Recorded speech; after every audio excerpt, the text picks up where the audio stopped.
Good evening everyone. Upskilling চরিত্রতে সবাইকে তোমাদের welcome. আজকে আমরা ভূত নিয়ে ডিসকাশন করব। হ্যাঁ, জেনারেল অ্যাওয়ারনেস তো আমাদের কাছে একটা ভূতই, তাই না? আইবিপিএস এর একটা হাত, এসএসসির একটা হাত, দুজনেই আমাদের খেতে আসে জেনারেল অ্যাওয়ারনেস সাবজেক্টটা নিয়ে। কারণ এখন এই মুহূর্তে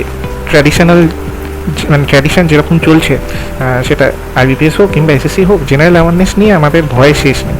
তো চলো আজকে দেখা যাক কীভাবে জেনারেল অ্যাওয়ারনেস নিয়ে আমরা ভয়টা আমাদের কাটাতে পারি। আজকে টপিকগুলো একটু তোমাদের সাথে ডিসকাস করে নিই ফার্স্টে, তারপর ভিডিওতে স্টার্ট করবো।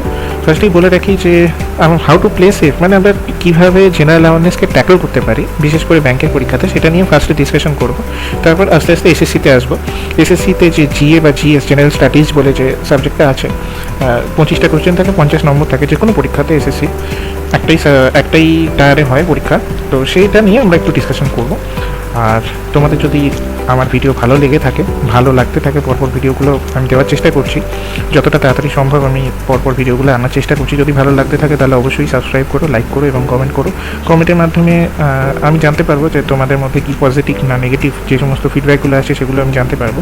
আর অবশ্যই সাবস্ক্রাইব আর লাইক বাটনে ক্লিক করেও নোটিফিকেশানের ঘন্টিটাও বাজিয়ে দিও, তাহলে আমারও মোটিভেশন বাড়বে আর তোমরাও সমস্ত ভিডিওগুলো টাইম মতো পাবে। চলো আজকের ভিডিও স্টার্ট করা যাক।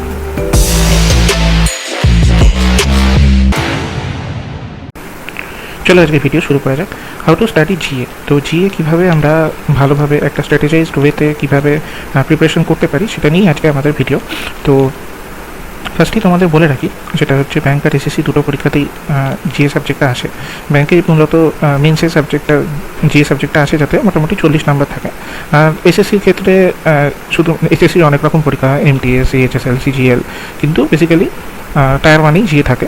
সিজিএল কিংবা সিএইচএসএল অন্য অন্য টায়ার থাকলেও শুধুমাত্র টায়ার ওয়ানেই জিএ থাকে, সেখানে 25টা কোশ্চেন, 50 নম্বর থাকে। ঠিক আছে, তো ব্যাংকের জন্য আমরা মূলত যে জিনিসগুলো জিএ কোশ্চেন আসে সেগুলো হচ্ছে কারেন্ট অ্যাফেয়ার্স, তো ম্যাক্সিমাম পোর্শন এটাই থাকে। তার সাথে ব্যাংকিং অ্যাওয়ারনেস থাকে, অবশ্যই কিছু স্ট্যাটিক অ্যাওয়ারনেস থাকে, কিন্তু স্ট্যাটিক অ্যাওয়ারনেসের ব্যাপারটা হচ্ছে সেটা কারেন্ট অ্যাফেয়ার্সের সঙ্গেই আমরা প্রিপারেশন করতে পারি। কারণ স্ট্যাটিক অ্যাওয়ারনেস পোর্শনটা আলাদা কিছু নয়। আগে একটা সময় ছিল যখন স্ট্যাটিক অ্যাওয়ারনেসের জন্য আমরা প্রচুর আমাদের পড়তে হতো, প্রচুর জিকে মুখস্থ করতে হতো, কিন্তু এখন ব্যাপারটা সেটা নয়। এখন আইবিপিএস যেটা করছে সেটা হচ্ছে কারেন্ট অ্যাফেয়ার্সের সাথে যে সমস্ত স্ট্যাটিক অ্যাওয়ারনেসগুলো রিলেটেড, যেমন ধরো ক্যাপিটাল, কোনো একটা দেশের নিউজ এসছে, তো সেই দেশের নিউজের সাথে সেই দেশের ক্যাপিটাল, কারেন্সি, এইসব সাবজেক্টগুলো আমরা পড়ে রাখতে হবে আমাদের। এটাই হচ্ছে স্ট্যাটিক অ্যাওয়ারনেস, এর থেকে বেশি আলাদা করে পড়ার দরকার নেই। আস্তে আস্তে আমি আসবো কীভাবে কী পড়া যায়। তো ফার্স্ট আমি ব্যাংকটা নিয়ে স্টার্ট করবো, তারপর এসএসসি নিয়ে স্টার্ট করবো। তো এসএসসির ব্যাপারটা আমি ভিডিওর তলায় মার্কিং করে রাখবো ডিসক্রিপশানে। তো যারা শুধুমাত্র এসএসসি নিয়ে ইন্টারেস্টেড তারা ডিসক্রিপশন থেকে মার্কিং দেখে এসএসসি পোর্শনটা খুলে দেখে নিন। তো ব্যাংকেরটা ফার্স্টে স্টার্ট করা যায়। ব্যাংকে আমাদের সিএ স্ট্র্যাটেজি ফার্স্টেই বলে দিই যে ব্যাংকে মোটামুটি আমাদের 40 নম্বরের মধ্যে 30 থেকে 32 নম্বর কারেন্ট অ্যাফেয়ার্সই থাকে। তো সেই জন্য কারেন্ট অ্যাফেয়ার্স নিয়েই আমরা ইন্টারেস্টেড। বাকি পোর্শনটা নিয়েও আমি বলবো, সেটা কারেন্ট অ্যাফেয়ার্সের পরে। মূলত হচ্ছে কারেন্ট অ্যাফেয়ার্স। আমাকে অনেকেই প্রশ্ন করে যে কারেন্ট অ্যাফেয়ার্স কী করে পড়তে হয় সেটা আমরা জানি, কিন্তু মনে থাকছে না কারেন্ট অ্যাফেয়ার্স কীভাবে মুখস্থ করবো। তো ফার্স্ট একটু নিজের কথা বলে দিই। আমি প্ল্যান যেগুলো বানিয়েছি সেগুলো আমি প্রত্যেকটা প্ল্যানই নিজে ট্রাই করে দেখি, তবেই আমি বানিয়েছি, এখানে তোমাদের বলতে যাচ্ছি। এই প্ল্যানগুলো আমি অনেককে বলেছি পার্সোনালি, তারা এই প্ল্যানগুলো হেল্প পেয়েছে, সেই জন্য আমি ভিডিওতে এই প্ল্যানগুলোই বলবো। তো ফার্স্টে আমি নিজের কথা একটু বলে দিই, সেটা হচ্ছে আমি এই বছর আইবিপিএস পিওতে খুব একটা বেশি নাম্বার পাইনি, ঠিক কথা, 14 পয়েন্ট সামথিং পেয়েছিলাম। কিন্তু আগের বছর আইবিপিএস পিওতে আমি 30+ মার্কস পেয়েছিলাম 40-তে। আর আরবিআই গ্রেড বি যে মেন্স পরীক্ষা হয়েছিল, মেন্স না প্রিলিমস যে পরীক্ষা হয়েছিল, প্রিলিমসেও আগের বছরে আমার 34 পয়েন্ট সামথিং মার্কস ছিল। তো সেই জন্যই কারেন্ট অ্যাফেয়ার্সে আমার যেহেতু মার্কসটা আছে, তো সেই জন্য আমি বলতে পারবো যে আমি কীভাবে প্রিপারেশান করেছিলাম আর কীভাবে প্রিপারেশান করলে সাকসেস পাওয়া যেতে পারে। তো সেটা নিয়ে আমি একটু বলতে, আমার মনে হয় আমার স্ট্র্যাটেজি যেগুলো আছে সেগুলো যদি তোমরা ফলো করো তাহলে গুড রেজাল্ট পেতে পারো। এবারে আসা যাক। তো প্ল্যান 1 ফার্স্টে হলো, সেটা হচ্ছে তোমাকে প্রত্যেক দিন কারেন্ট অ্যাফেয়ার্স পড়তে হবে। আইবিপিএস, এসবিআই, সেটা ক্লার্কের পরীক্ষাই হোক কিংবা পিওর পরীক্ষা হোক, তোমাকে প্রতিদিন পড়তে হবে। কারেন্ট অ্যাফেয়ার্স পড়ে সবথেকে ভালো যে উপায়টা হচ্ছে সেটা তোমাকে নোট বানিয়ে নিতে হবে। এবার অনেকেই বলবে তাতে তো প্রচুর সময় লাগবে। হ্যাঁ, সময় তো লাগবে। তোমাকে যদি এখন এই মুহূর্তে আইবিপিএস যেরকম কোশ্চেনের যেরকম ট্রেন্ড, সেই ট্রেন্ডে তোমাকে যদি 5 মার্কও পেতে হয় তাহলেও তোমাকে প্রতিদিন টাইম দিতে হবে। আর যদি তোমাকে ভালো মার্কস পেতে হয় তাহলে অবশ্যই 1.5 থেকে 2 ঘন্টা তোমার প্রতিদিন তো দিতেই হবে। এটার কোনো আলাদা ওয়ে আউট নেই, তোমাকে এইভাবেই পড়তে হবে। কোথা থেকে পড়বো? পড়ার জন্য একমাত্র বেস্ট উপায় হচ্ছে অ্যাফেয়ার্স ক্লাউড ডেলি পিডিএফ। এটা অবশ্যই একটা পেইড পিডিএফ, এটা ফ্রি পিডিএফ অ্যাভেলেবেল নয়। ফ্রিতে ডেলি যেটা পাওয়া যায় সেটা অ্যাফেয়ার্স ক্লাউডের ওয়েবসাইট থেকে, সেই ওয়েবসাইটে গেলে প্রত্যেক দিন ফ্রিতে ওদের এটা পাওয়া যায়, কিন্তু ওখানে কিন্তু ডিটেলসটা থাকে না, ঠিক আছে? তুমি পেইড ভার্সনটা যদি নাও তাহলে ডেলি যে পিডিএফটা ওরা দেয় তাতেই কিন্তু ডিটেলসটা থাকে, তোমার ডিটেলসটাই দরকার হবে। আমি তোমাকে এক্সাম্পল দিয়ে দেখিয়ে দেবো আমি কীভাবে পড়তাম আর কোন কোন মানে কীভাবে আমি হেল্প পেয়েছি। ইভেন তুমি কারেন্ট অ্যাফেয়ার্স ক্লাউডের যে ডেলি পিডিএফগুলো থাকে সেই ডেলি পিডিএফগুলো টেলিগ্রামে তো পাওয়াই যায়। তো তুমি টেলিগ্রামে গিয়ে যে কোনো ডেলি পিডিএফের লাস্ট পেজে যখন তুমি যাবে তখন অ্যাফেয়ার্স ক্লাউড কিন্তু প্রিভিয়াস ইয়ার কোশ্চেন সেখানে দিয়ে দেয়।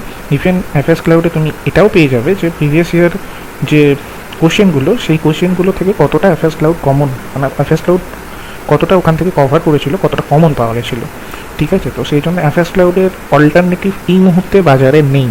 তো সেই জন্য তোমার অ্যাফেয়ার্স ক্লাউড ছাড়া অন্য কোনো রাস্তা নেই। যদি তুমি পিডিএফ পড়তে বা পিডিএফ থেকে পড়তে ইন্টারেস্টেড থাকো তাহলে অবশ্যই অ্যাফেয়ার্স ক্লাউড একমাত্র মাধ্যম। এটা কিন্তু বারবার করে বলে দিচ্ছি, তার একটাই কারণ অনেকেই অ্যাফেয়ার্স ক্লাউডটা অনেকটা বড় পিডিএফ, মানে যেটা মান্থলি আসে কিংবা ডেলি যেটা আসে সেটা যথেষ্ট বড় থাকে, 20-22 পাতা, কখনো 25-26 পাতাও ডেলিগুলো চলে যায়। ব্যাংকের পরীক্ষাতে যদি তোমাকে কারেন্ট অ্যাফেয়ার্সে সাফল্য পেতে হয় তাহলে কিন্তু এইটুকু স্টাডি কিন্তু করতেই হবে। এইটুকু স্টাডি করার জন্য তোমাকে প্রিপেয়ার থাকতেই হবে। তাহলে ইন এ নাটশেল যেটাকে বলে সেটা হচ্ছে প্ল্যান 1টা তোমায় ভালোভাবে বলে দিই। সেটা হচ্ছে প্রত্যেকদিন তোমাকে রেগুলার তোমাকে পড়তে হবে। সেটা তুমি প্রত্যেকদিন না পড়ে, যদি এমনও হতে পারে, আমারও হতো যে 1-2 দিন মিস হয়ে গেল, সেটা কিন্তু তোমাকে পিডিএফগুলো তোমাকে কিন্তু পরের দিন যেটা মিস হয়ে গেল সেটা কিন্তু ডবল পড়তে হবে। সেটা কিন্তু মাথায় রেখে তুমি কাজ করো। সেটা সেই জন্য তোমাকে 1.5 থেকে 2 ঘন্টা, প্ল্যান 1-এর ক্ষেত্রে 1.5 থেকে 2 ঘন্টা তোমাকে দিতেই হবে, ঠিক আছে? বেসিক্যালি এগুলো যারা বাড়িতে আছো, যারা ওয়ার্কিং ক্যান্ডিডেট নয় তাদের জন্য এই প্ল্যানটা সুটেবল, ঠিক আছে? এবার ডেইলি পড়ার পর সেটা তুমি কীভাবে রিভাইজ করার জন্য তুমি প্রত্যেক দিন ঘুমোতে যাওয়ার আগে কিংবা যখন খুশি একটা কুইজ দিয়ে দেবে, যেদিন তুমি যে প্রত্যেক দিন যেমন তুমি ডে 1-এরটা পড়লে সে ডে 1-এরটা কুইজ ডে 1-এরটা হিসেবে দিয়ে দেবে, ঠিক আছে? যেমন আজকেরটা তুমি যদি পড়ো সকালবেলা তাহলে রাত্রিবেলা সেই কুইজটা দিও। এমন নয় যে তুমি সকালবেলা পড়লে তারপর 1 ঘন্টা পর বা 10 মিনিট পর কুইজ দিয়ে দিলে, তাহলে কিন্তু জিনিসটা মনে থাকবে না। তুমি রিভাইজ যখনই দেবে সেটা হচ্ছে তোমার টাইম গ্যাপটা, তোমার পড়ার আর কুইজের মাঝখানে টাইম গ্যাপটা বেশি থাকবে। তুমি কুইজ দেওয়ার আগে তুমি রিভাইজ করে নাও কিংবা কুইজ দেওয়ার পরে রিভাইজ করো, তাতে কোনো প্রবলেম নেই। কিন্তু তুমি কুইজ দাও, কুইজে হতেই পারে তুমি 10টার মধ্যে 5টা পারলে 5টা পারলে না। এবার এমন জিনিসটাও হয় যে অ্যাফেয়ার্স ক্লাউডে আজকে যে নিউজগুলো পড়লে 8-247-এ কিন্তু সেই নিউজটা আজকে নেই, ঠিক আছে? তো সেই ক্ষেত্রে হয়তো তুমি আগের দিনের নিউজটা পেলে কিংবা পরের দিনের নিউজটা পেলে 10টা কুইজের কোশ্চেনে তোমার হয়তো 5টা ভুল হলো, তাতে অসুবিধার কিছু নেই। তুমি ওই যে 5টা ভুল করলে সেই 5টা তুমি যেগুলো ভুল করলে সেগুলো কিন্তু তোমার বেশি মনে থাকবে। তুমি খেয়াল করে দেখো তোমার যে কুইজে অ্যাটেম্পগুলো যেগুলো ভুল হয় তুমি তারপরে সেগুলো যদি লিখে রাখো কোথাও যে এই কোশ্চেনগুলো আমার ভুল হয়েছে, ঠিক যেগুলো হয় সেগুলো তার আমরা লিখি না, কারণ এগুলো আমরা জানি, কিন্তু যেগুলো ভুল হয় সেগুলো আমরা বেশি করে খেয়াল করি, সেই জন্য ভুল যে অ্যাটেম্পগুলো হয় সেগুলো কিন্তু আমাদের বেশি মনে থাকে। এটা 1 নম্বর। আর 2 নম্বর হচ্ছে যে তোমার তাহলে 360 ডিগ্রি কভারেজটাও হয়ে গেল। অ্যাফেয়ার্স ক্লাউডে যদি হয়তো কোনো নিউজ মিস করেছিল, তুমি 8-247 কিংবা অলিভ বোর্ডে কুইজ দিতে গিয়ে সেই টপিকটা তুমি পেয়ে গেলে, তো সেই কুইজের কোশ্চেনটা তখন তোমার সেই টপিকটাও কভার হয়ে গেল। তো এইভাবে তোমাকে করতে হবে প্রতিদিন, ঠিক আছে? এবারে অ্যাফেয়ার্স ক্লাউডে যেমন কোনো ছুটির দিন হলে কিংবা রোববারে পিডিএফ বেরোয় না, ঠিক আছে? ওদের ছুটি থাকে, তো ওই সেই রোববারের দিনটায় কিংবা তোমার যে ছুটির দিনটা থাকবে সেই ছুটির দিনটা তুমি রিভাইজ দাও, ঠিক আছে? এতদিন যে তুমি নোটস বানিয়েছো কিংবা তুমি পিডিএফ হাইলাইট করেও করতে পারো, পুরো ব্যাপারটা দেখাবো কিছুক্ষণ, কয়েকটা স্লাইড পরে আছে, তো সেইগুলো তুমি রিভাইজ দাও উইকলি। এরপরে তুমি পিএম যেগুলো মানে প্র্যাকটিস মকে তুমি কিন্তু উইকলি ফ্রি কুইজও পাবে, ঠিক আছে? ওটা কিন্তু ফ্রি, ঠিক আছে? তো সেখানে তুমি কুইজগুলো দিলেও কিন্তু তোমার উপকার হবে। এছাড়াও তুমি গাইডলি অপটিমাম বলে একটা পিডিএফ পাওয়া যায়, দেখবে ফ্রিতেই পাওয়া যাচ্ছে গাইডলি বলে, সেটা কোশ্চেন অ্যান্সার ফর্মে আছে, কিন্তু সেখানে কোশ্চেন অ্যান্সার ফর্মের সাথেও তোমার সেই দিনের নিউজ কোন জায়গাতে কোশ্চেনটা তুলেছে সেটার এক্সপ্লেনেশন দিয়েছে, প্লাস কোন নিউজ থেকে নিউজটা মানে কোশ্চেনটা দিয়েছে সেই নিউজ আর্টিকেলটা পর্যন্ত ওরা তুলে দেয়। তো আমার গাইডলি পিডিএফটা দেখে খুবই ভালো লেগেছে, তুমি এটা পড়তে পারো। এটা কিন্তু কোনো পেইড প্রমোশন নয়, এটা আমার ভালো লাগলো সেই জন্য আমি তোমাদের বললাম, ঠিক আছে? আর সেটা ডিভাইস যখন করছো তখন সেটা উইকলির সাথে সাথে তোমাকে মান্থলিও করতে হবে। এইভাবে যতদিন না তুমি পরীক্ষা দিচ্ছ পরীক্ষার আগে অবধি তোমাকে করতে হবে। আরেকটা জিনিস সেটা হচ্ছে যে অনেকেই কিন্তু আমাদের টেলিগ্রামে একটা খুব ফেভারিট পিডিএফ আছে আমাদের সবার, অপরাজিত কাকার পিডিএফ। তো সেই অপরাজিতের পিডিএফ আমরা পড়িয়ে পরীক্ষা দিতে চলে যাই, সেটা কিন্তু বুমেরাং হয়ে যেতে পারে। আমি ফার্স্টলি তোমাদের বলে দিচ্ছি, অনেকে কিন্তু শুধুমাত্র অপরাজিতের পিডিএফ পড়ে। ওই পিডিএফটা অপরাজিত তুমি বলো, মানে অপরাজিতকে তুমি যদি জিজ্ঞেস করো কিংবা অপরাজিতের তুমি যদি পোস্টগুলো দেখো, ও কিন্তু পরিষ্কার বলে দেয় সেগুলো, ও যে পিডিএফটা দিচ্ছে সেটা কিন্তু রিভাইজ পারপাসে, সেটা কিন্তু পড়ার পারপাসে নয়। ওই পিডিএফটা তখনই কাজে লাগবে তুমি যখন প্রতিদিন তুমি পড়ছো, তখন কিন্তু কাজে লাগবে। ওটা কিন্তু ওই সেই পরীক্ষায় অনেকে চোতা নিয়ে যেত না, ওই রকম ব্যাপার হয়ে যাবে যে কিছু সাজেস্টিভ ওয়েতে ওখানে দিয়ে দিয়েছে, সেগুলো পড়ে গেলাম, এবারে তার মধ্যে থেকে আসতেও পারে নাও আসতে পারে, এটা কিন্তু খেয়াল রেখো, মানে বুমেরাং হয়ে যেতে পারে। মিলে যাচ্ছে ঠিক আছে, যেদিন মিলবে না সেদিন কিন্তু সব শেষ। বাকি প্ল্যানগুলোর কথায় আসি। এটা হচ্ছে ফার্স্টেই আমি প্ল্যান 2 এর কথা বলি, আর এটা হচ্ছে প্ল্যান 3। প্ল্যান 2 এর কথাটা হয় প্ল্যান 2 আর প্ল্যান 3।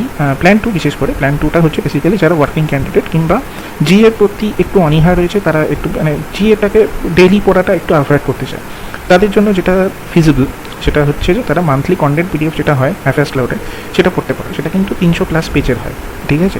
সেটা কিন্তু মাথায় রেখে চিন্তা করো। আমার যেটা মনে হতো সেটা হচ্ছে আমি প্রতিদিন পড়লে আমার সুবিধে হয় 300 পাতার পিডিএফ একটা পড়ার থেকে আমি প্রতিদিন পড়াবিটা, তো সেটা আমার মনে হতো। তো এবার তোমার যদি মনে হয় যে 300 পাতা পিডিএফ সেটা তুমি গল্পের বইয়ের মতো পড়তে পারো, সেটা তোমার যদি পছন্দ হয় সেটা তুমি ইউজ করতে পারো, সেটাতে কোনো অসুবিধা নেই, ঠিক আছে? আর সব থেকে লো ওয়েটেজ যেটা প্ল্যান, সেটা হচ্ছে এটাও তুমি যদি নাও করতে পারো আর ওয়ার্কিং ক্যান্ডিডেট তোমার আর কোনো উপায় নেই, তাহলে যেটা করতে হবে সেটা হচ্ছে তুমি অ্যাফেয়ার্স ক্লাউডে যে পকেট পিডিএফ যেটা পাওয়া যায় মান্থলি, সেটাতে খুবই শর্ট ওয়েতে লেখা থাকে, সেটা তো পড়তে হবেই। তার সাথে তোমাকে অবশ্যই ব্যাঙ্কিং অ্যান্ড ফিনান্সের মান্থলি যে পিডিএফ থাকে একটা, ওতে কোশ্চেন অ্যান্সারও দিয়ে দেয়, তো ওটা মোটামুটি 120 পাতা মতো পিডিএফটা হয়।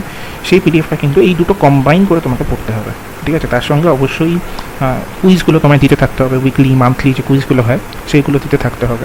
তো এটা একটা উপায় হতে পারে, কিন্তু এই লাস্টে যে উপায়টা পকেট পিডিএফ পড়ছো আর ব্যাঙ্কিং ফিনান্সের পিডিএফ পড়ছো, এটাতে একটা রিস্ক থেকে যায়, সেটা হচ্ছে ন্যাশনালের নিউজ যেগুলো হয়, ন্যাশনাল কিংবা ইন্টারন্যাশনাল অতটাও নয়, বিশেষ করে যে ন্যাশনালের যে নিউজগুলোর ডিটেলস যেগুলো থাকে সেগুলো কিন্তু তুমি মিস করছো। সেখান থেকে কিন্তু অনেক কোশ্চেন আসে, ন্যাশনালের যে ডিটেলস নিউজ থাকে বিশেষ করে পিওতে, তো সেইগুলো কিন্তু তুমি মিস করবে। সেটা আগে থেকে চিন্তা করেই ডিসিশন নিও।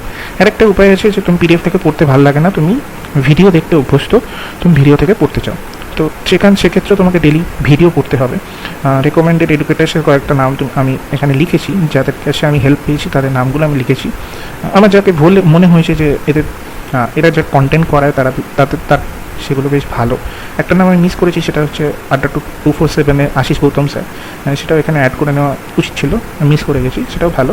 এবার ব্যাপার হচ্ছে এনাদের কিন্তু পেড ক্লাসও আছে, ফ্রি ক্লাসও আছে, ঠিক আছে? কপিল কাকপাল স্যার আজকাল শুধুমাত্র ফ্রিতেই পড়াচ্ছেন ইউটিউবে, কিন্তু বাকিদের কিন্তু পেড ক্লাসও আছে, ফ্রি ক্লাসও আছে। তুমি শুধুমাত্র ইউটিউবে তাদের কন্টেন্ট দেখছো, এবার তুমি রিভাইজ কীভাবে করবে, ঠিক আছে, তাদের কন্টেন্ট দেখে, এটা 1 নম্বর। আর 2 নম্বর হচ্ছে এরা কিন্তু নো ওয়ান রেগুলার, এরা কিন্তু মাঝে মাঝেই কামাই করে, ঠিক আছে? তুমি হয়তো মানে রেগুলার যদি দেখো তাহলে দেখবে কিন্তু এরা এমন একজনও নেই, আসলে মানুষ তো কামাই করতেই পারে। এটা কিভাবে সম্ভব যে 365 দিনই একটা মানুষ ভিডিও করবে, ঠিক আছে? তো সেই জন্য এখানে এরা যখন কামাই করে তো সেই দিনগুলো কিন্তু মিস হয়ে যায়, সেই দিনের কারেন্ট অ্যাফেয়ার্সগুলো তখন তোমাকে পিডিএফই ফর্সা, তোমাকে পিডিএফ থেকেই করতে হবে, ঠিক আছে? এবার তুমি তো শুধু ভিডিও দেখলেই হবে না, তোমাকে সেই ভিডিওটা রিভাইজ করতে হবে। তুমি ধরো 2 ঘন্টার ভিডিও দেখলে, সেই 2 ঘন্টার ভিডিও তো তুমি আর 7 দিনের ভিডিও 2 ঘন্টা করে 14 ঘন্টা রিভাইজ করবে না, সেই জন্য তোমাকে নোট বানাতে হবে, ভিডিও দেখে সেটা নোট বানাতে হবে। তো রিভিশন পারপাসে তোমাকে নোটটাই পড়তে হবে, কিংবা আদারওয়াইজ তোমাকে পিডিএফই পড়তে হচ্ছে। তো আমি যেটা করতাম, অনেকের মনে হয় যে অডিও ভিজুয়াল পারপাসটা একটু বেটার মুখস্থ থাকার জন্য, সেটার জন্য একটা উপায় আমি বলতে পারি, সেটা হচ্ছে তুমি জোরে জোরে পড়ো, একটা পিডিএফ দেখে যখন পড়ছো তখন সেটা জোরে জোরে পড়ে নিজের অডিওটা রেকর্ড করো মোবাইলে রেকর্ড করে সেই রেকর্ডটা তুমি নিজের কানে শোনো, যখন অফ টাইম হবে কিংবা রাত্রে ঘুমোতে যাওয়ার আগে কিংবা রিভিশন পারপাসে যখন তোমার মনে হবে যে এটা একটা আমার টাইম, তো সেই সময় তুমি নিজের রেকর্ডটা নিজে শোনো কানে। এটাও কিন্তু এই যে যারা ভিডিও দেখছো, তারা যে অডিও ভিজুয়াল পারপাসের জন্য দেখতে চাইছো, এটাও কিন্তু সেম অডিও ভিজুয়াল পারপাসে তোমার কাজে লাগতে পারে। আমার তো কাজে লেগেছে, আমার মনে হয় তোমারও কাজে লাগবে। এবার এক্সাম্পল যে কীভাবে পিডিএফগুলো নোট আমরা বানাতে পারি। তো আমি একটা সময় ডিজিটাল নোট বানাতাম, তো সেটার একটা এক্সাম্পল দিয়েছি। ন্যাশনাল নিউজগুলো এরকমভাবে ডিজিটাল নোট বানিয়েছি। তো এবারে অনেকেই কোয়েশ্চেন করবে যে একটা যে বড় পিডিএফ থাকে, সেই পিডিএফের পুরোটা কন্টেন্ট একটা নিউজ যে থাকে, সেই নিউজের কন্টেন্টের মধ্যে কতটা দরকার আর কতটা দরকার নয় সেটা তো বুঝতে হবে আমাকে নোট বানাতে গেলে। সেটা কীভাবে বুঝবো? এবারে সেটা বুঝতে গেলে তোমাকে অবশ্যই প্রিভিয়াস ইয়ার কোয়েশ্চেনগুলো রেফার করতে হবে, কিংবা যারা কারেন্ট অ্যাফেয়ার্স পড়ান তাদের ভিডিও দেখতে হবে কিছুদিন, অ্যাটলিস্ট কিছুদিন দেখতে হবে। দেখলে তুমি বুঝতে পারবে যে কোনটা রেলেভেন্ট আর কোনটা রেলেভেন্ট নয়। তো সেইটা তুমি যখন বুঝে যাবে তখন তোমার নোট বানাতে কোনো প্রবলেম হবে না। তো আমি এইভাবেই ডিজিটাল নোট বানানোর চেষ্টা করেছিলাম।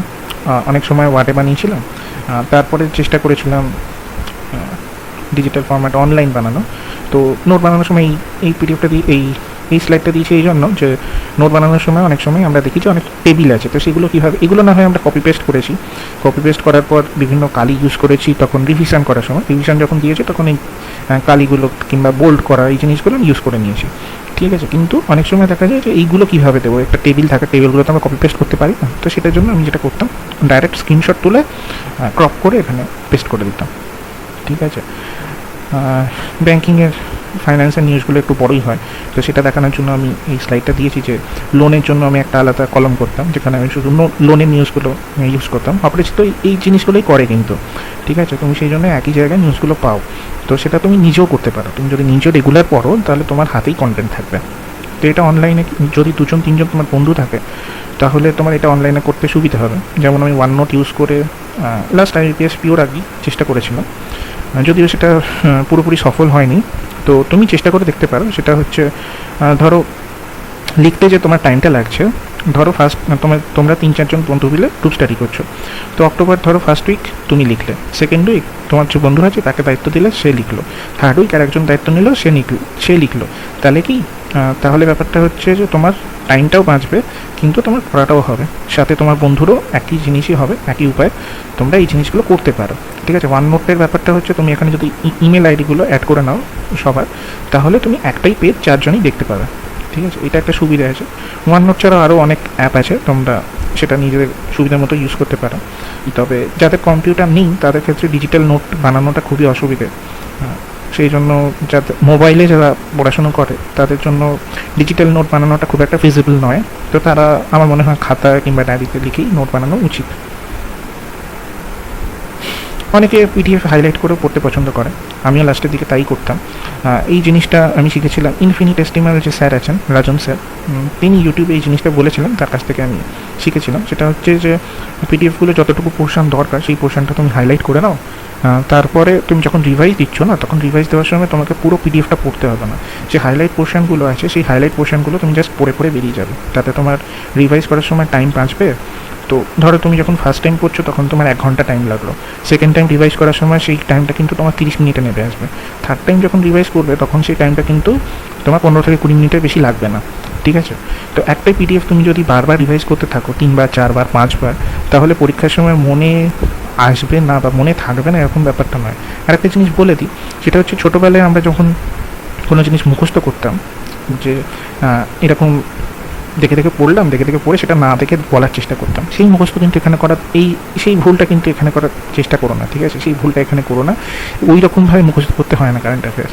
এখানে জাস্ট তোমাকে দেখে দেখে পড়ে বেরিয়ে যেতে হবে, দেখে দেখে পড়ে বেরিয়ে যেতে হবে। তুমি যতবার সেটা চোখে দেখবে, যতবার তুমি জিনিসটা একই জিনিস বারবার রিভাইজ করবে, ততবার তোমার মাথায় থাকবে। সেই জন্য যারা কারেন্ট অ্যাফেয়ার্স টিচার হন কিংবা কারেন্ট অ্যাফেয়ার্সের সাজেশন দেন, একটা কথা তুমি শুনবে, তারা বারবার বলবে, সেটা হচ্ছে কন্টেন্ট কম রাখো, মানে বেশি কন্টেন্ট পড়ার দরকার নেই, 2টো সোর্স 3টে সোর্স 4টে সোর্স থেকে পড়ছি সেরকম দরকার নেই, সোর্স তুমি কম রাখো, একটা সোর্স রাখো কি ম্যাক্সিমাম 2টো সোর্স রাখো, কিন্তু রিভাইজ বারবার দাও, একই জিনিস বারবার পড়ো, তাতে তোমার মনে থাকবে বেশি।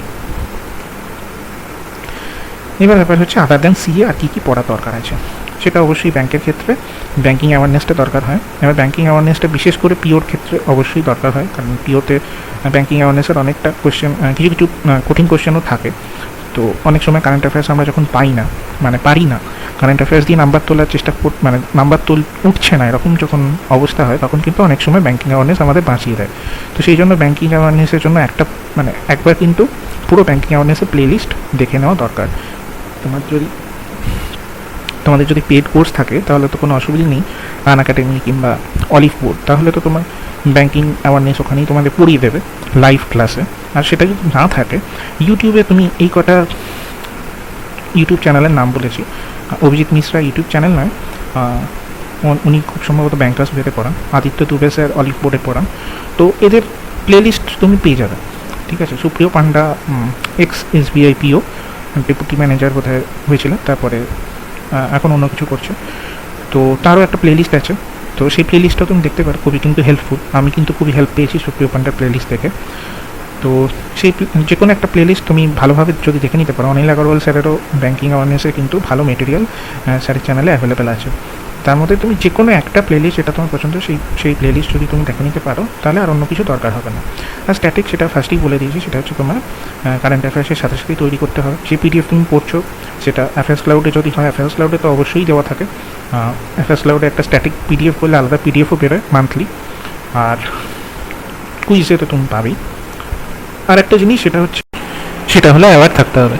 তোমাকে সবসময় অ্যাওয়্যার থাকতে হবে। তার কারণ হচ্ছে এমন কিছু কিছু কোয়েশ্চেন আজকাল আইবিপিএস দিয়ে দিচ্ছে, যে জন্য মানে যেগুলো তুমি কোনো কারেন্ট অ্যাফেয়ার্স বইতে কিংবা পিডিএফে কিংবা ভিডিওতে এই সমস্ত কারেন্ট অ্যাফেয়ার্সগুলো পাবে না। এগুলোর জন্য তোমাকে একটু রেগুলার নিউজ পেপার পড়তে হবে, আর একটু নিউজ চ্যানেল যদি সম্ভব হয় একটু নিউজ চ্যানেল দেখতে হবে, কিংবা একটু ইউটিউবে রিসেন্ট যে সমস্ত নিউজ ফিউজ হচ্ছে, যেরকম স্টাডি আইকিউতে বিভিন্ন ভিডিও দেয়, সেই রকম জিনিসগুলো একটু দেখে একটু অ্যাওয়্যার থাকতে হবে। যেমন একটা এক্সাম্পল হচ্ছে যে একটা কোয়েশ্চেন দিয়েছিল আইবিপিএস পিওতে, এরকম একটা কোয়েশ্চেন দিয়েছিল, সেটা হচ্ছে যে আজুরি কাদেরকে বলে। আজুরি অ্যাকচুয়ালি ইটালিয়ান ন্যাশনাল ফুটবল টিমকে বলা হয়। তো ওয়ার্ল্ড কাপ সেই সময় ছিল, ওয়ার্ল্ড কাপের সময় এই কোয়েশ্চেনটা এসেছিল যে আজুরি কোন টিমের নিকনেম হচ্ছে আজুরি। তো এটা কোনো কারেন্ট অ্যাফেয়ার্সে তুমি বইতে পাবে না, বই বলছি মানে কোনো পিডিএফ কিংবা ভিডিওতে এগুলো করবে। তো এগুলোর জন্য তো আমাদের কিছু করার নেই, এগুলো আর কি ভগবান ভাষা। এগুলোর জন্য একটু অ্যাওয়্যার থাকতে হবে যতটা সম্ভব। একটু ওই জন্যই বললাম যে একটু নিউজ পেপার যদি রেগুলার পড়া যায় তাহলে একটু অ্যাওয়্যার থাকা যায়। তো এই অবধি, আর কিছু করার নেই। এরপর আমরা এসএসসি স্ট্র্যাটেজির ওপর একটু চোখ বোলাবো। তো এসএসসি যে সাবজেক্টটা আছে সেটা হচ্ছে জিএ বা জিএস, তার মানে হচ্ছে জেনারেল স্টাডিজ। তো এবার জিএ বা জিএসের জন্য আমরা জানি যে আমাদের এসএসসির জন্য মোটামুটি হিস্ট্রি, জিওগ্রাফি, পলিটি, ইকোনমিক্স সব কিছুই মোটামুটি পড়তে হয়। তো সেটা আমরা ইউটিউব দেখে কিংবা কোনো একটা স্ট্যান্ডার্ড বই ফলো করে নোট বানিয়ে পড়তে পারি। নোট বানালে অবশ্যই সেটা ক্রিস্প একটা নোট বানানো দরকার হবে। যেটা আমি রেকমেন্ড করবো সেটা হচ্ছে যে তোমাদের যে খুব ফাস্ট পড়তে হবে এমন কোনো ব্যাপার নেই। তুমি যদি বেশি পড়তে না পারো, কম পোর্শন পড়ো, আর কিন্তু সেই যতটুকু কোশ্চেন পড়ছো সেটাই বারবার রিভিশন দাও। তার কারণ হচ্ছে আমাদের জিএ বা জিএস সাবজেক্টটা কস্ট বেনিফিট খুব কম, মানে আমরা যতই কস্ট দিই না কেন বেনিফিট খুবই কম পাবো।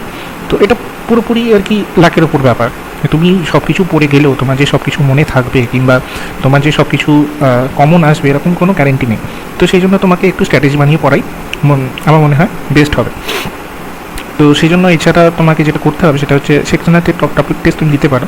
তুমি যত বেশি কোশ্চেন প্র্যাকটিস করবে, তত কোশ্চেন অ্যান্সার ফর্ম্যাটে তুমি যত পড়বে তত আমার মনে হয় সুবিধা হবে। তো সেক্ষেত্রে টেক্সট বুক আর Byju's topic test, sectional test এগুলো তো পাবেই। তাছাড়া সুপারমক যেখানে আছে, সুপারমকের লেভেলটা একটু হাই থাকে, তো কিন্তু সেখানেও প্রচুর সেকশনাল টেস্ট থাকে। সিজিএলের জন্য বোধহয় 60খানা সেকশনাল টেস্ট দেওয়া থাকে জিকের জন্য। তো সেখানে 60 মানে 60 × 25, তো মোটামুটি 1500টার মতো তুমি কোশ্চেন পাচ্ছ। তো আমার মনে হয় সেগুলো যদি তৈরি করতে পারো, তো সেগুলো সম্পর্কে একটু যদি গুগল থেকে সার্চ করো, একটু দেখে নিতে পারো, তাহলেও আমার মনে হয় যে কিছু কোশ্চেন অন্তত কমন পাওয়া যাবে। এবার অবশ্যই তুমি জিএর ওপর বেশি ডিপেন্ড করলে তোমাকে চলবে না। বাকি সাবজেক্টগুলো তোমাকে চিন্তা করে রাখতে হবে যে জিএ পোর্শনটা বাদ দিয়ে বাকি সাবজেক্ট থেকে কতটা বেশি নম্বর তুলতে পারি। আর এখানে ব্যাংকে যেমন মোটামুটি 6 মাসের কারেন্ট অ্যাফেয়ার্স আছে, 4 থেকে 6 মাসে। আইডিয়ালি বলতে গেলে 120 দিনের কারেন্ট অ্যাফেয়ার্স একদম ভালো করে পড়তে হয়। তো এখানে এসএসসির ক্ষেত্রে কিন্তু সেটা মোটামুটি 1 বছরের কারেন্ট অ্যাফেয়ার্স পড়তে হবে। ঠিক আছে, 1 বছর না হলেও অ্যাটলিস্ট 8 মাসের কারেন্ট অ্যাফেয়ার্স তো পড়তেই হয়। বিশেষ করে যেগুলো সিঙ্গেল টায়ারের এক্সাম থাকে, যেমন সিএইচএসএল, এমটিএস কিংবা সেকশনাল ওই সিলেকশন পোস্টে যে পরীক্ষাগুলো হয় সেগুলোতে কিন্তু বেশ পুরনো কারেন্ট অ্যাফেয়ার্সই দেয়। ঠিক আছে, সিজিএলেও যে খুব একটা নতুন কারেন্ট অ্যাফেয়ার্স দেয় তা নয়, কিন্তু কোনো ঠিক নেই যে কখন কোন কারেন্ট অ্যাফেয়ার্স দেবে। কারণ 2022-এর যেমন সিজিএল পরীক্ষাটা টায়ার 1টা 2022-এর ডিসেম্বর মাসে হবে বলেছে। তো তুমি এক্সপেক্ট করতে পারো মোটামুটি জানুয়ারি ফেব্রুয়ারি থেকেও কোশ্চেন থাকবে, সেরকম সেপ্টেম্বর থেকেও কোশ্চেন থাকবে, অক্টোবর নভেম্বর থেকে আমার মনে হয় না কোশ্চেন থাকবে। তো সেই জন্য তোমাকে সেটা তৈরি করে রাখতে হবে। এবারে স্টাডি আইকিউ যে বেশ 300 কোশ্চেন থাকে গৌরব গার স্যারের, সেটা যথেষ্ট ভালো থাকে। সেটা পিডিএফও টেলিগ্রামে অ্যাভেলেবেল, আমাদের চ্যানেলেও পাবে। এবার সেটা ছাড়া বরুণ আওয়াস্ত্রীর চ্যানেল কিংবা এক্সাম ও ওয়াইফাই স্টাডি এরাও কারেন্ট অ্যাফেয়ার্স এসএসসির জন্য এরা ভালোই করায়, এটা ভিডিও ফরম্যাটে। তো সেটার জন্য তোমাকে আলাদা করে নোট বানাতে হবে, কিংবা ওরা যে পিডিএফটা প্রোভাইড করে সেই পিডিএফ থেকে তুমি যদি কমফোর্টেবল হও তাহলে সেখান থেকে পড়তে পারো। আমার মনে হয় নিজে হাতে একটা নোট বানিয়ে রাখা উচিত। কারেন্ট অ্যাফেয়ার্সের জন্য আলাদা করে একটু নোট বানানো উচিত। এছাড়া কারেন্ট মাডে বলে একটা টেলিগ্রাম চ্যানেল আছে, সেখানেও কিন্তু ইউজফুল নোট পাওয়া যায়, পিডিএফ পাওয়া যায়। কারেন্ট অ্যাফেয়ার্স, জিকে দুটোর জন্যই পাওয়া যায়। এই রিসোর্সের জন্য কী কী বই লাগবে কিংবা ইউটিউব চ্যানেল আছে সেগুলো একটু লিস্ট করে রেখেছি। আমার মনে হয় এসএসসির জন্য এই চ্যানেলগুলো আর এই বইগুলো হেল্পফুল। এসএসসির জন্য প্রিভিয়াস ইয়ারে কোশ্চেন তো আমার মনে হয় হেল্পফুল সবসময়ই হবে, তো সেই জন্য ব্ল্যাক বুক জিএস এটার কোনো অল্টারনেটিভ নেই। এটা ছাড়া লুসেন্ট তো মোটামুটি সবাই পড়ে, কিন্তু মনোহর পান্ডের একটা ছোট্ট বই আছে, চটি বই মতো, তো সেই মনোহর পান্ডের বইটাও কিন্তু খুবই ইউজফুল যাদের কাছে, তারা নতুন এসএসসি প্রিপারেশন স্টার্ট করছো কিংবা যারা জিকে জিএসের জন্য কোনো বই কিনতে চাও। আমি কিন্তু মনোহর পান্ডের বইটা রেকমেন্ড করবো। এই বইটা তুমি কিনতে পারো, আমার মনে হয় এটার দাম খুবই কম, 30 টাকা না এরকম কিছু একটা দাম। খুব ইউজফুল একটা বই, ঠিক আছে। আর এটা ছাড়া অবশ্যই সেকেন্ড রেকমেন্ডেশনে থাকবে ব্ল্যাক বুক। জি লুসেন্টের কথা তো সবাই জানে, তার নতুন করে বলার কিছু নেই। আরিহান পাবলিকেশনের জিএস বইটা যদি কারোর কাছে থাকে সেটাও কিন্তু ভালোই। আর ইউটিউব চ্যানেলের মধ্যে বরুণ অবস্থি, জিএস গুরু বরুণ অবস্থির কথা আমার মনে হয় অনেকেই জানে। বরুণ অবস্থি স্যারের বেশ ভালো ভালো অনেক ভিডিও আছে, বিশেষ করে লুসেন্টের ওপর স্যার বোধহয় 15 থেকে 16টা ভিডিও বানিয়ে রেখেছে। তো যাদের কাছে লুসেন্ট বইটা নেই তারা কিন্তু বরুণ অবস্থি স্যারের ওই লুসেন্টের প্লেলিস্টটা দেখে নিতে পারো। তো ওই 15-16টা ভিডিও তুমি যদি দেখে নিতে পারো তাহলে আমার মনে হয় অনেকটা হেল্প পাবে।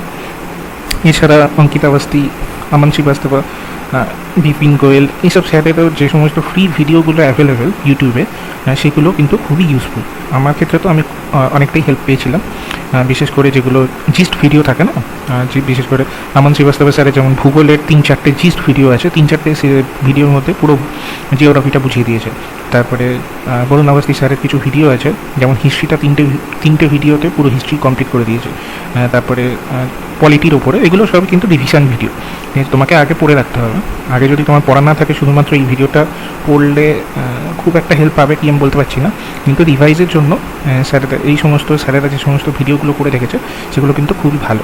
আর বিপিন গোয়েল স্যারের তো এমসিকিউ খুবই ভালো, এমসিকিউ ফরম্যাটে যে স্যার ভিডিওগুলো করে রাখেন সেগুলো কিন্তু খুবই ভালো।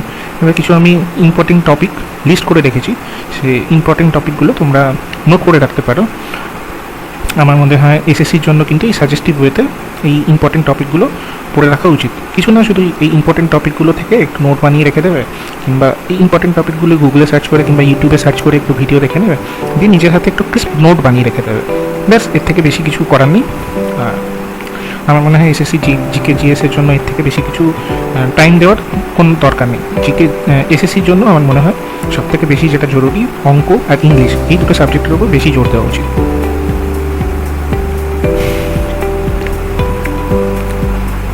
তোমরা আমরা ফেসবুক পেজের নাম তোমরা জানো, ফেসবুক আমার যদি ফলো করতে চাও আমি ফেসবুক পেজে ফলো করতে পারো।